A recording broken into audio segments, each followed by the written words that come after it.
men and women on this committee are good people. They're honest and caring people.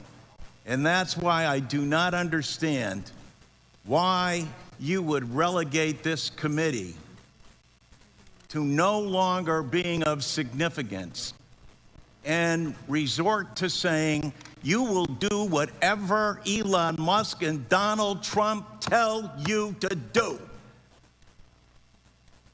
Where's the independence of the committee? Where's the legislature? We're an equal branch of government. And you start off with a blather, and yet look at the empty seats here.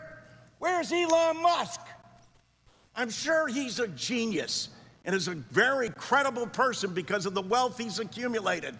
But that does not put him above the law or the responsibility to come before this committee in this Congress. If he's so great, if these plans and all the fraud and abuse that he's found are so eminent, why isn't he here explaining it? You know why.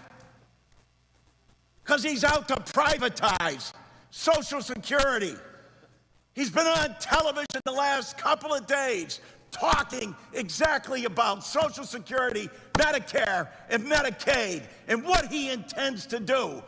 Privatize it. The American people, some of them may have been born at night, but not last night. People are aware of this.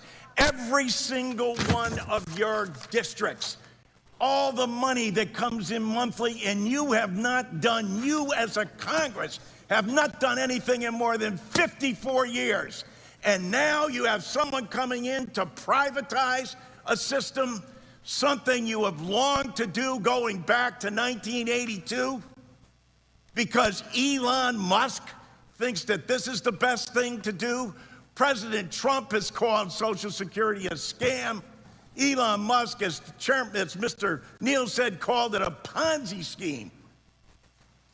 Ask that of the people in your district. Ask that, Mr. Smith, of the more than 198,000 people in your district who rely on Social Security, and you won't even let the person who's planning to privatize it, who's telling the big lie in front of everyone, in bold as he possibly can, saying, this is what we're going to do. The Congress is in our back pocket. We don't even have to come before them and testify, because we control the House, we control the Senate, and we control the presidency. And it's the tyranny of the executive. It's why these resolutions were first adopted back in 1789, because the founding fathers knew that the executive branch does not have total authority over the legislature unless you have a willing party that says, no, we're going to do exactly what you tell us to do, Mr. Musk and Mr. President.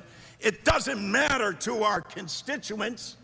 It doesn't matter how much money they are not going to receive.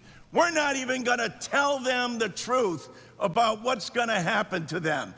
And every single one of these districts where they're being shut down and their personnel, and as Mr. Neal said, then after you cut and eliminate the people, say the agency isn't responding accordingly. No other agency operates for under less than 1%. With that, they administer to over 70 million people in the nation's #1 anti-poverty program for the elderly and children. Shame! Shame! Can't bring people in front of this body? If he's right, if they're so good, if they're so just, why aren't they here telling the American people about it? They're not, because you know the truth. It's about privatization.